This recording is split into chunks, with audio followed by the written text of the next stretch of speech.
യെശയ്യാ പ്രവാചകന്റെ പുസ്തകം 53-ാം അധ്യായം 5-ാമത്തെ വാക്യം. എന്നാൽ അവൻ നമ്മുടെ അതിക്രമങ്ങൾ നിമിത്തം മുറിവേറ്റും നമ്മുടെ അകൃത്യങ്ങൾ നിമിത്തം തകർന്നുമിരിക്കും. നമ്മുടെ സമാധാനത്തിനായുള്ള ശിക്ഷ അവന്റെ മേൽ ആയി, അവന്റെ അടിപ്പിണരുകളാൽ നമുക്ക് സൗഖ്യം വന്നിരിക്കുന്നു. വളരെ പ്രധാനപ്പെട്ട 3 കാര്യങ്ങൾ അവിടെ നമ്മൾ കാണുന്നു. അതിക്രമം, അകൃത്യം, പാപം. ഈ 3 കാര്യത്തിന്റെ മേളിലും യേശു ക്രൂശിൽ ചൊരിഞ്ഞ രക്തത്താലും യേശുവിന്റെ കാൽവറി മരണത്താലും വിമോചനവും വിടുതലും സംഭവിക്കുകയാണ്.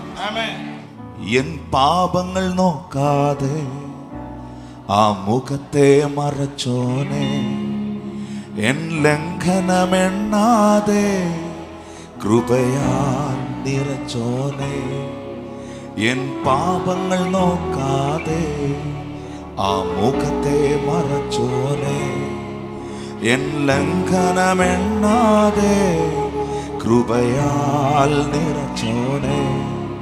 ക്ഷമ ചോദിച്ചപ്പോ എല്ലാം മറന്നെന്ന് പറഞ്ഞോനെ, ക്ഷമ ചോദിച്ചപ്പോ എല്ലാം മറന്നെന്ന് പറഞ്ഞോനെ. അങ്ങ് സ്നേഹിക്കുന്നേ, അങ്ങ് സ്നേഹിക്കുന്നേ, അങ്ങ് സ്നേഹിക്കുന്നേ,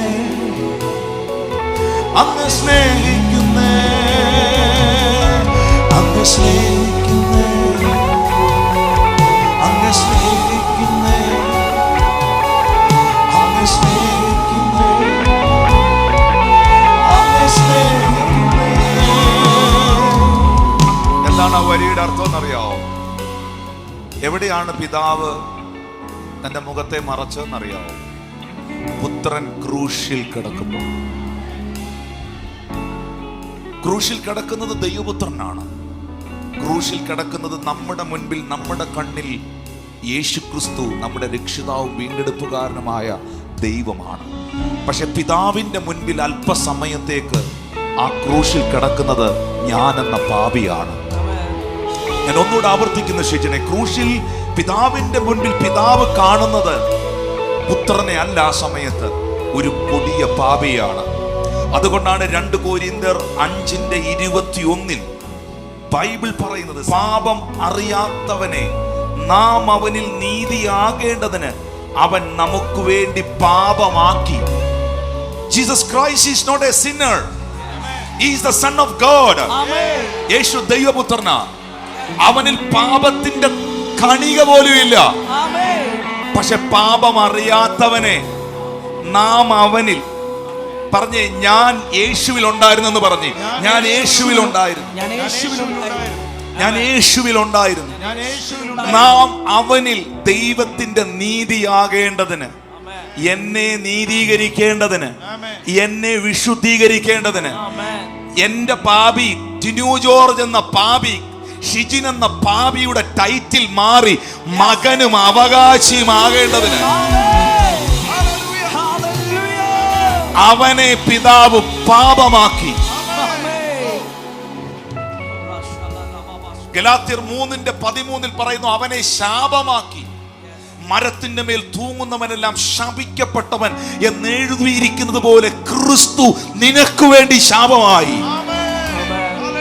അവൻ ക്രിസ്തു ശപിക്കപ്പെട്ടവനല്ല, എന്റെ ദൈവം ശപിക്കപ്പെട്ടവനല്ല, പക്ഷെ ഞാൻ ശപിക്കപ്പെട്ടവനായിരുന്നു.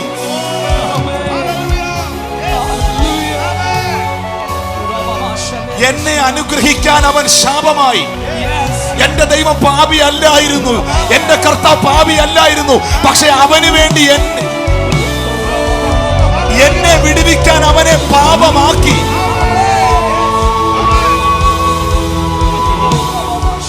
ശ്രദ്ധിക്കുന്നോ? കാരണം ദൈവത്തിന്റെ കണ്ണിന് അങ്ങനെ ഒരു പ്രത്യേകതയുണ്ട്. ആശിഷ് മോനെ, ഹബക്കൂക്ക് എന്ന പ്രവാചകൻ 1:13 പറയുന്നുണ്ട്, നിന്റെ കണ്ണ് ദുഷ്ടത കാണാതെ വണ്ണം അത് വെടിപ്പുള്ളതാകണം, ദോഷം കണ്ടുകൂടാതെ വണ്ണം നിർമ്മല ദൃഷ്ടിയുള്ളവനും. എന്റെ ദൈവം ആരാണ്? നിർമ്മല ദൃഷ്ടിയുള്ളവൻ, പീഡനം കാണാൻ കഴിയാത്തവനുമായുള്ളവേ. എന്റെ ദൈവത്തിന് ദോഷം കാണാൻ, പാപം കാണാൻ, ഒരുത്തൻ പാപം ചെയ്യുന്നത്, വ്യഭിചാരം ചെയ്യുന്നത്, തിന്മ ചെയ്യുന്നത്, മ്ലേച്ഛത കാണിക്കുന്നത് എന്റെ ദൈവത്തിന്റെ കണ്ണിന്റെ പ്രത്യേകത. ദൈവം അത് കണ്ടോണ്ടിരിക്കാൻ ബുദ്ധിമുട്ടുള്ള ദൈവമാണ്. ഞാൻ ഒരു പാപിയായിരുന്നു, എന്റെ യേശു എന്റെ പാപങ്ങളെ തന്റെ രക്തത്താൽ കഴുകിയതാ എന്ന് ഉറപ്പുള്ളവര് മാത്രം ഒന്ന് കൈ ഉയർത്തി കാണിച്ചേ. അപ്പൊ ആ ക്രൂശിൽ കിടന്ന പാപി പിതാവായ ദൈവം നോക്കുമ്പോൾ ക്രൂശിൽ എന്റെ പാപങ്ങൾ അവനിൽ കാണുകയാ. നിന്റെ പാപം ക്രിസ്തുവിൽ കാണുകയാ.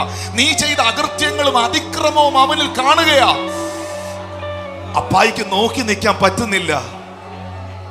എൻ പാപങ്ങൾ നോക്കാതെ തൻ മുഖത്തെ മറച്ചോനെ, എൻ ലംഘനമെണ്ണാതെ കൃപയാൽ നിറച്ചോനെ, എൻ പാപങ്ങൾ നോക്കാതെ ആ മുഖത്തെ മറച്ചോനെ, എൻ ലംഘനമെണ്ണാതെ കൃപയാൽ നിറച്ചോ.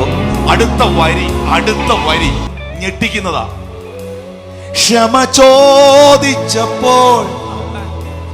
ചോദിച്ചപ്പോൾ ഇങ്ങനെ കണ്ണുരുട്ടി നിൽക്കുകയല്ല. ക്ഷമ ചോദിച്ചപ്പോൾ, എന്റെ പൊന്നു മോനെ, അതൊക്കെ ഞാൻ പണ്ടേ മറന്നില്ലേടാ. ക്ഷമ ചോദിച്ചപ്പോൾ എല്ലാം മറന്നെന്നു പറഞ്ഞോനെ. അതുകൊണ്ടാ ഇന്ന് നീ ഇവിടെ വന്ന് നിൽക്കുന്നേ. ഉറപ്പുണ്ടോ? അതുകൊണ്ടാ നീ ഇന്ന് പകൽ ഇവിടെ ഇരിക്കുന്നേ. അങ്ങ് സ്നേഹിക്കുന്നേ, അങ്ങ് സ്നേഹിക്കുന്നേ, അങ്ങ് സ്നേഹിക്കുന്നേ, അങ്ങ് സ്നേഹിക്കുന്നേ, അങ്ങ് സ്നേഹിക്കുന്നേ. എന്തായും നീയേ, എന്താകപ്പൻ നീയേ.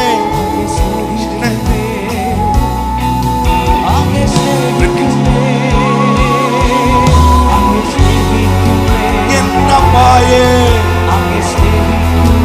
എന്നമ്മായേ, എൻ സകലവുമേ. ഞാൻ തകർന്നിടും നേരങ്ങളിൽ തുണയായി നിന്നോനെ, ഉലകം കൈവിട്ടപ്പോൾ എന്നെ ചേർത്തു പിടിച്ചോനെ. ഞാൻ തകർന്നിടും നേരങ്ങളിൽ എൻ തുണയായി നിന്നോനെ, ഉലകം കൈവിട്ടപ്പോൾ എന്നെ ചേർത്തു പിടിച്ചോനെ. പ്രാർത്ഥന കേട്ടോനെ, കണ്ണീർ തുടച്ചോനെ, എൻ പ്രാർത്ഥന കേട്ടോനെ, കണ്ണീർ തുടച്ചോനെ. അങ്ങ് സ്നേഹിക്കുന്നേ,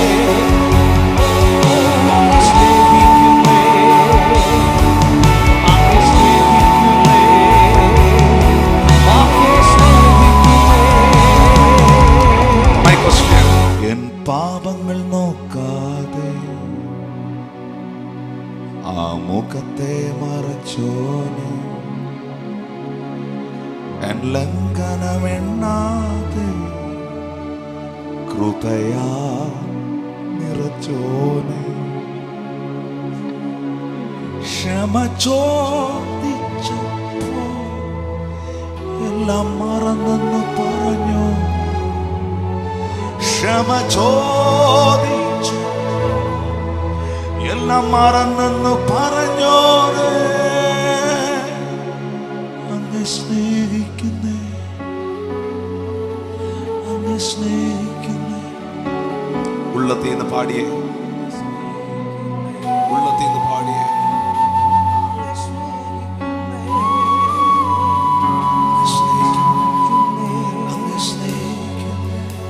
I love you, Jesus. I love you, Lord. I love you, my God.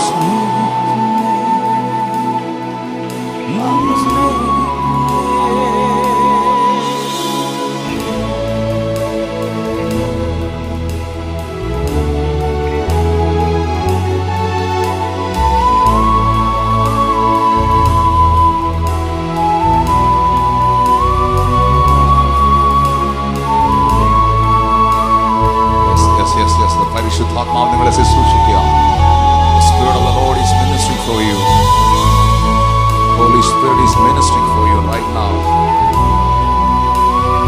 പരിശുദ്ധാത്മാവ് എല്ലാ കുറ്റബോധങ്ങളും ഉള്ളിൽ നിന്ന് മാറിപ്പോകും.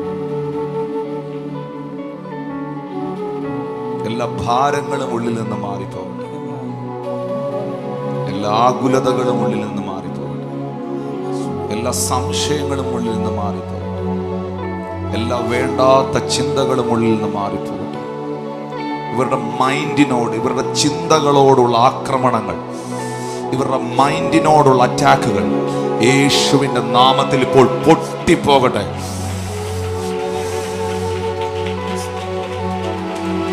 Anxiety, depressions, panic attacks, I break it right now through the power of the Holy Ghost. Hallelujah. The precious blood of Jesus.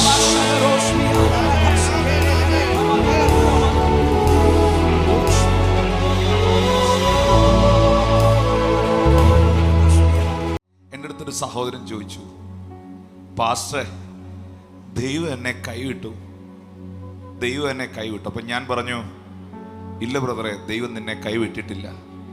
അല്ല പാസ്റ്ററെ, ദൈവം എന്നെ കൈവിട്ടെന്നാ തോന്നുന്നേ. പെട്ടെന്ന് ഞാൻ ഇന്ന് വരെ പറഞ്ഞിട്ടില്ലാത്തൊരു വാക്ക് എൻ്റെ വായിൽ, എൻ്റെ നാവിൽ പരിശുദ്ധാത്മാ തരികയാണ് അവനോട് പറയാൻ. ഞാൻ അവനോട് പറഞ്ഞു, അത് സത്യ മോനെ, യേശുവിന് കൈവിടാൻ അറിഞ്ഞൂടാ.